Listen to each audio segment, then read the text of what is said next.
Look, it stung. Micah Shrewsberry leaving Penn State to go to Notre Dame, but the Nittany Lions, Pat Kraft, they made the right hire by going and getting Mike Rhoades.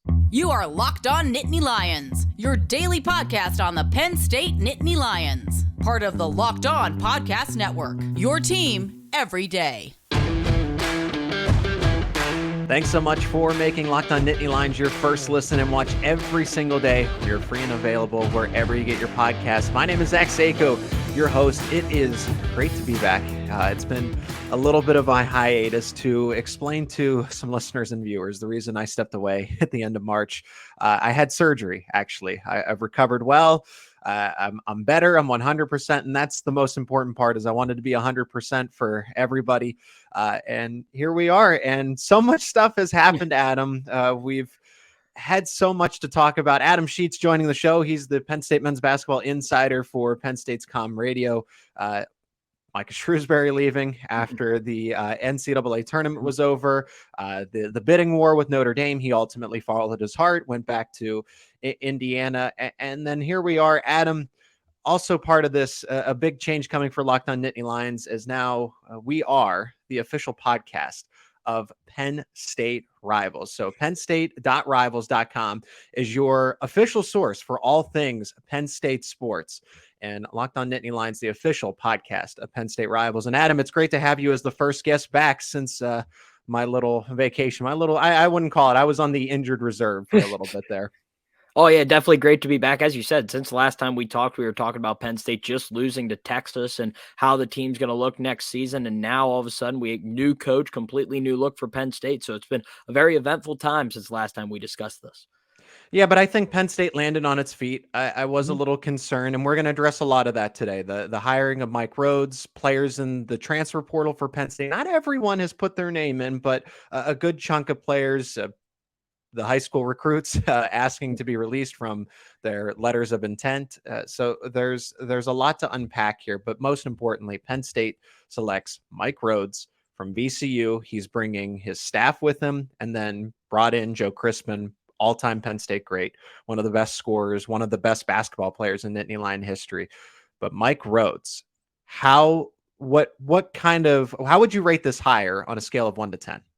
I think it's a very good hire. I'll put it at the around 8 range for Penn State. I think, Mike Rhoades is a really good coach. I think if you followed what he's done in his career, was very successful at the Division III level before becoming an assistant coach at VCU with Shaka Smart, took Rice, was very successful at Rice before going back to VCU. And since he's been there since 2017, he's been a winner. And he's been very consistent in his approach. They're a very defensive-oriented team, but they're very athletic. I think that's the one thing you always take away from VCU. You normally look at these mid-major teams and you don't see that athleticism. VCU was one of those teams where you saw that athleticism. He found a way to hit the transfer portal guys that Penn State fans might know, of Brandon Johns, who played at Michigan. He brought him in this year for this team that won the A-10 regular season and tournament title, went to the NCAA tournament before losing to St. Mary's. It was a great run for VCU for Mike Rhoades there, and now coming back to the state of Pennsylvania, where he's from Schuylkill County, played his college ball at Lebanon Valley College. He's a Pennsylvania guy, and he's very excited to be here at Penn State. So we talked about Micah Shrewsberry, really not being his destination job. Obviously, him going back home to coach at Notre Dame. This seems like a very important job, maybe a destination job for Mike Rhoades. He kind of alluded to that in his opening press conference, and he seems very excited, and I'm very excited to see what he can do. I think this is a really good hire for Pat Kraft and the Nittany Lions. This is a 7-year, $26 million deal. This was something that was made public, and Pat Kraft in the press conference did say that we wanted to make this public because we wanted people to understand the commitment. There's a lot of things that need to be changed, and I feel like it so much to dissect in the fact of what happened with Micah Shrewsberry, what needs to be changed. So I feel like Micah Shrewsberry walked so that a guy like Mike Rhoades or whoever else, because I did like Adam Fisher as a candidate. He took the Temple job. I did like other candidates, but Mike Rhoades, he wants to be here. He's a Pennsylvania guy. You made the point. He looks at Penn State as that destination job where Micah Shrewsberry looked at somewhere in Indiana, Division I. I think it was Indiana, Notre Dame, any of them. Ultimately, he would have left. But there were definitely some things that Penn State needs to correct in terms of program support for Mike Rhoades. So I guess that's the next thing. What does Penn State need to do, in your opinion, where it failed to do with Micah Shrewsberry in just 2 short years, that it can help Mike Rhoades now that it's out there in the open? I think there's got to be a commitment to NIL and a commitment to facilities. I think those are the two big things we discussed when we were talking about Micah Shrewsberry potentially leaving back in February. That's where their commitment has to come for Penn State to build this basketball program into what it can be. And I think they have that ability. Mike Rhoades had a great quote in his press conference. He's a pit bull with manners. He's a guy who stays up in the middle of the night and he'll think about things like, oh, how we could be better. And he's not afraid to have that conversation with people of power at Penn State. I'm sure him and Pat Kraft will get to know each other very well with those conversations. But I think the NIL commitment is probably what has to come first. They have to show their commitment to be able to go out and get the best players, whether that be through the transfer portal or in recruiting, getting high school kids to commit to Penn State with that NIL commitment as well. And then the facilities, we discussed this. Penn State's got good facilities, not great facilities for college basketball, especially in the Big Ten. I think they'll want to improve that as much as they can. And I think Mike Rhoades is going to be very open about trying to get those improvements to make sure his team, and they're on the same level playing field as the teams they're competing against within the Big Ten Conference. Excellent point. Mike Rhoades is going to bring a system. He's, again, brought over his entire VCU coaching staff. So there's plenty more to talk about how Penn State men's basketball is going to project for the next 3, 5, 10 years. That's the idea, is to keep here Mike Rhoades for a long time and have this be his final job. And we're going to discuss that in the next segment. He's Adam Sheetz. I'm Zach Seyko. Let's hear from a sponsor of today's show, and that is Built Bar. The Built March Madness bracket is here. And we know you have a favorite bar or puff, and now's the time to make it count. So go to builtmarchmadness.com to vote for your favorites. I'm going to be voting for the peanut butter brownie bar puff. And if you want to support that to win, you'll be voting for that bar too. So support your team, support your bar or puff, whichever is your favorite. And now here's the great side of it. When you vote for your favorite bar or puff, you will be entered into a drawing where 50 Locked On listeners will get a free box of Built. But not only that, Built is going to also, for one Locked On fan, you will win a 12-month subscription. That is 1 year to Built, to have Built's best bars or puffs delivered monthly straight to your door. So you got to try Built. Built, the best protein bar ever. Seriously, they're so amazing, you won't think they're good for you. Now, what makes Built bars and puffs so good? For starters, they're all high in protein. They're covered in 100% real chocolate. That is right, real chocolate, also low in sugar. So run to builtmarchmadness.com. That is builtmarchmadness.com to vote for your favorite bar or puff and pick up a box while you're there. You can vote every day, so hop in and support your pick. Man, March Madness has been crazy, Adam.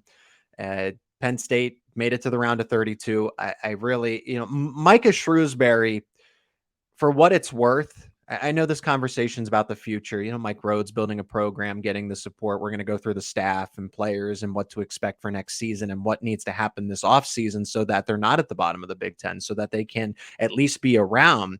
If not, again, the idea is to make the NCAA tournament again. I think anything short of that is a disappointing season. But Micah Shrewsberry did make Penn State basketball fun.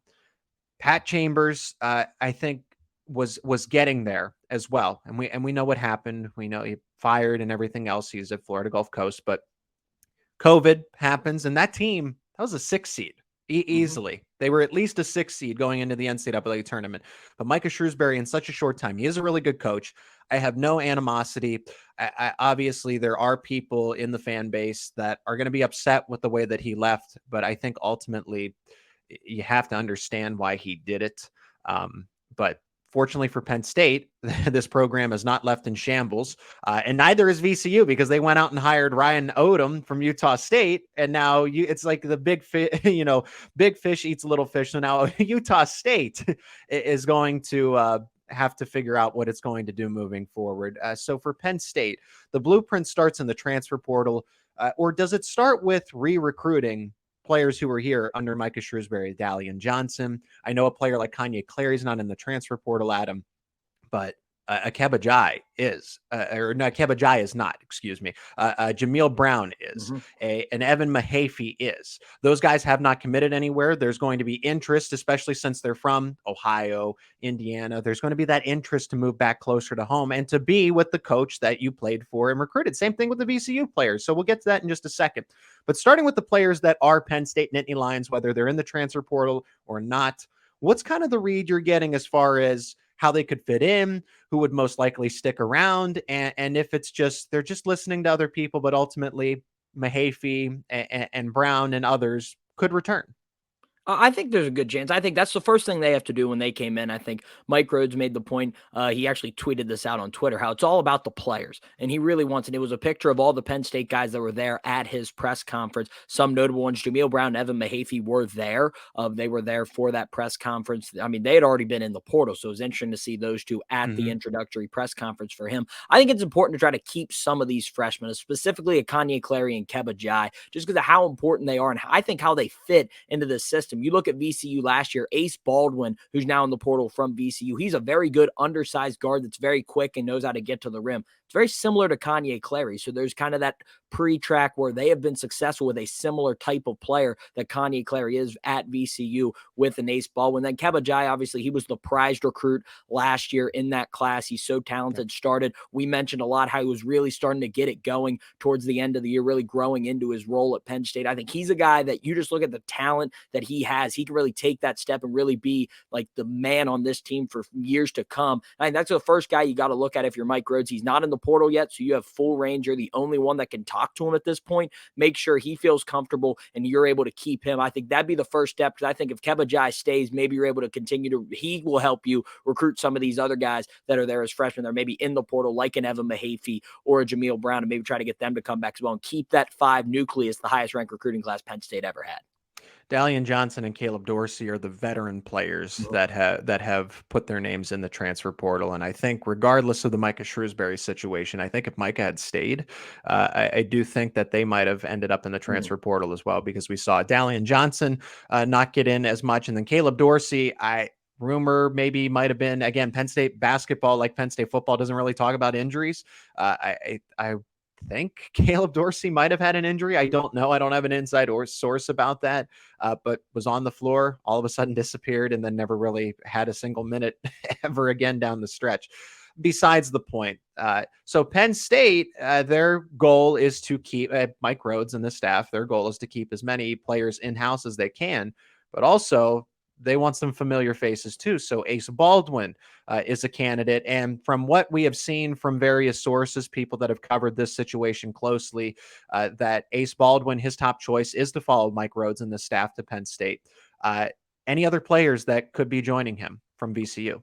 I think there's a lot of players. I think there were a lot of big-time names from VCU. A lot of those players that entered the portal. Nick Kern is one that's really, really talented, a really good wing guy, as well as Ace Baldwin. Ace Baldwin's the prize guy, A-10 player of the year. Everybody's going to want him for what he can bring to your program. And Mike Rhoades has to be able to continue to keep that connection, because I think he's the guy you bring in. He can really start to fit this culture, because he was the leader on that team, a vocal guy for VCU in the A-10 and their run to the NCAA tournament. He can come and immediately take over that locker room and help bring on a player's perspective to help build that culture that Mike Rhoades wants around Penn State basketball. I think he's the first by far guy that they have to get. And then there's some other good role players that have also entered the portal from VCU. If you can bring them over as well, again, it's all about culture, especially in that first year, building that culture. Micah Shrewsberry did it by keeping a John Hara and Seth Lundy, as well as bringing guys in to fit what he wanted to do out of the transfer portal. I think if Mike Rhoades is able to keep some of these players, as well as bring in some of those VCU guys, specifically Ace Baldwin, will be so huge for this team and their ability to build this program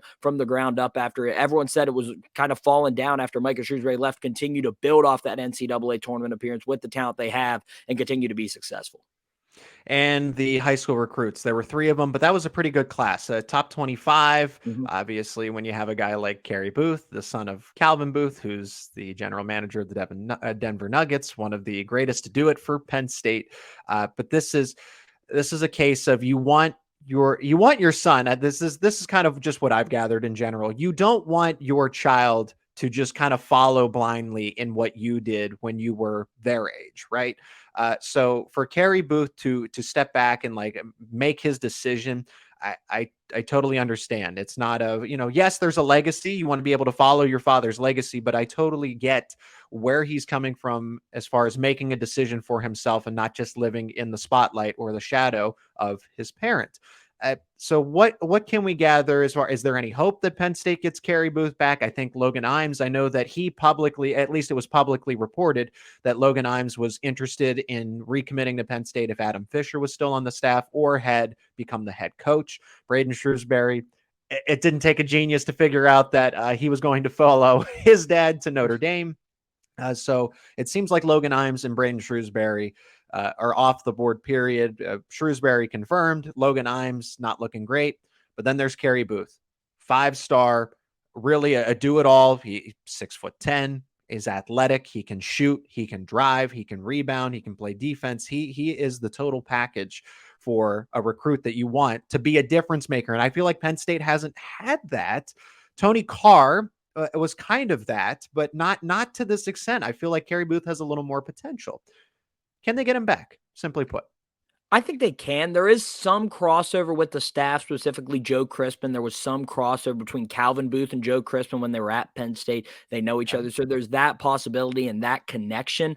I think it's a long shot for Carey Booth to recommit to Penn State. I think he's probably going to look elsewhere, only because I think a big reason Carey Booth was looking at Penn State was Micah Shrewsberry and specifically the NBA potential. Yeah. I think Carey Booth's a guy looking to try to get to the NBA. Calvin Booth, obviously NBA GM for the Denver Nuggets. There's that NBA connection with Micah Shrewsberry. Spent a lot of time in Boston with the Celtics. So I think their entire goal was to go to college, be successful, but also looking to try to develop his player into the best NBA prospect he can be. I think Micah Shrewsberry was a great coach to help him do that. I think Mike Rhoades, new system, new way of doing things. I think maybe Carey Booth, definitely because he hadn't had a lot of conversations. VCU was not recruiting Carey Booth, obviously, because that was just not going to happen. It wasn't functionable for him to go to VCU. Just I think it's going to be very hard for them to try to regain that recruitment, especially so late, because Carey Booth does have to make his decision fairly quickly so he can, get in there in the summer, whatever program he decides to go to, and be able to start to develop in that system. It is Locked On Nittany Lions, now partnered with Penn State Rivals. PennState.rivals.com is your top source for everything Penn State sports. And I am Zach Seyko, your host. Adam Sheetz, a special guest, is a little bit of a hiatus, but glad to be back 100% in full. Adam, where can people keep up with your work? You do such a great job before we get to our final segment here about the staff. At Sheetz Adam on Twitter, you can find everything you need, including, since we're going to start about staff, articles about the new coaching staff and the new coach, Mike Rhoades, and everything you need to know about Penn State basketball. All right, perfect. And Adam, the staff is at VCU has been a winning team since he's been there. And when Mike Rhoades was at Rice, they saw very ample success for a program that didn't even know what that was when it came to basketball. So Mike Rhoades was able to bring that there, a disciple of Shaka Smart, and people respect him. I've seen, the various quotes from coaches around basketball, from just people that have gotten to know him. So I'm very excited about this. There's two things that I want to hit on, though, as far as drawbacks. And first part's the offense. Okay. Well, Mike Rhoades' offenses, they're slow, they're middle of the pack, they don't score, they just rely on good defense, and that doesn't get it done anymore. What do you have to say to that? I think, that's a reasonable thing, but I think there's maybe the argument that at VCU, you have to really make a choice. You can't have a high-powered offense and a great defensive team at the same time. You're not going to get the great athlete that also is going to shoot 40% from behind the arc. You got to really make your decision. I think he chose, we're going to get the best athletes we can. We're going to be very long, very athletic, and play very tough defense. And it was very successful for them. I remember the one game, the A-10 championship, which came right on before the Big Ten championship that Penn State was playing in. They completely shut down Dayton for the last 10 minutes of that game. It was one of the best defensive performances I've seen all season with what they were able to do in the A-10 championship game against Dayton. So, it's a very good defensive team. If people are saying that can't work, I think it can work on the big level. It's hard, but in the Big Ten, you look, Rutgers plays that way. Northwestern plays that way at times. There's a track record in the Big Ten that tough defense can work and can win you games. And I think that's definitely his first mentality. But obviously, I think there's going to be some changes with who he's going to be able to get in the recruiting cycle at a school like Penn State. And that was something I wanted to get to, but I really want to burst the bubble of the people that think that offense isn't going to be a thing at Penn State. I think the reason you went out and got it, not only because of the legacy that Joe Crispin has at Penn State, but you brought him in to be an influential mind to the offense. May I remind people that at Rowan University, where he's been the head coach for the past 7 seasons, they were averaging over 80 points per game. And then these past 2 seasons, they were averaging over 90 points per game as a team. Now, granted, Division III, I get it. Competition is a little different, but Joe Crispin is a mind that he understands the game of basketball well. He played in the NBA. He played overseas for a long time. And then he got this head coaching job almost immediately, and then has been there for 7 seasons, and the success getting that team to the NCAA tournament at D3, putting the offense together. I think that Penn State's going, and he said it, they're going to play fast. They're going to adjust. You have to adapt your system to who you have, right? You can only do so much. And VCU had a different set of players. I know they're going to bring them over, but it also depends on what coaches you have as well. So for someone, they're not just going to say, all right, Joe, be quiet. We don't need to hear you. We're going to run the offense the same way as VCU. I think there's going to be a change in philosophy here where Penn State's going to fly up and down the floor and they're going to play fast. Yeah, I think there's a way for them to marry kind of both of these philosophies together. And I think the thing is creating defense into offense, looking to push it right after you get stops, looking to force turnovers and get out and run. I think that's how Penn State's going to want to play with the way he said he wants to recruit: bold, different, and aggressive. They want guys who are very fast, very athletic, can run up and down and play every position, kind of positionless basketball. And I think that's something they're really going to look for, being able to run, force turnovers, get out in transition, push the ball out of makes, try to get shots quick and run. I think that's definitely something that can work in the Big Ten because teams really don't do that. Yeah. Penn State's had success with doing that in the past. You look at the 2019-2020 team, they were known for their ability to run and force turnovers, get out and run. The game in the Palestra against Iowa that year, they forced 22 turnovers. They wanted to force turnovers. There's a recipe for success, especially at Penn State, playing that way. And I think that's definitely going to be something Mike Rhoades is going to look at, looking at Joe Crispin, who you said is a great offensive coach, over 90 points per game his last 2 seasons at Rowan, and looking to mirror that into his image of a tough defensive teams, just trying to force turnovers and really speed the game up with your defense line that to create the offense on the other end. And you made an excellent point. I think that's going to be a headache for the Big Ten specifically. So Penn State is going to have an advantage there. And then you teased it a little bit here, Adam, and this is where we will finish up this show, is the fact that Penn State maybe slides back into that, well, this is a program that's going to get the gritty 3 stars. Maybe they get some of the high-powered 4 stars, but those flashy 5 stars, they're just going to miss out on them, because it does bother me when there's a 5-star at St. Joe's Prep and he's headed to Kentucky, or sitting right over there in Philadelphia, and he's not even considering the Nittany Lions. You had Derek Lively, and I know there's family situations at Penn State that had Derek Lively considering Penn State, but they were definitely in the fold for him. I got to imagine the Penn State was in their top 3 before he ultimately committed to Duke. But here you are again with the likes of Carey Booth, and then down the road. Is this something that Penn State is going to continue to struggle with, just really getting because they're not going to be seen as a place that develops NBA talent? It's going to be seen as, well, we win college basketball games and we try to make it fun, but we're not really a factory to push players to the NBA. What are your thoughts on that?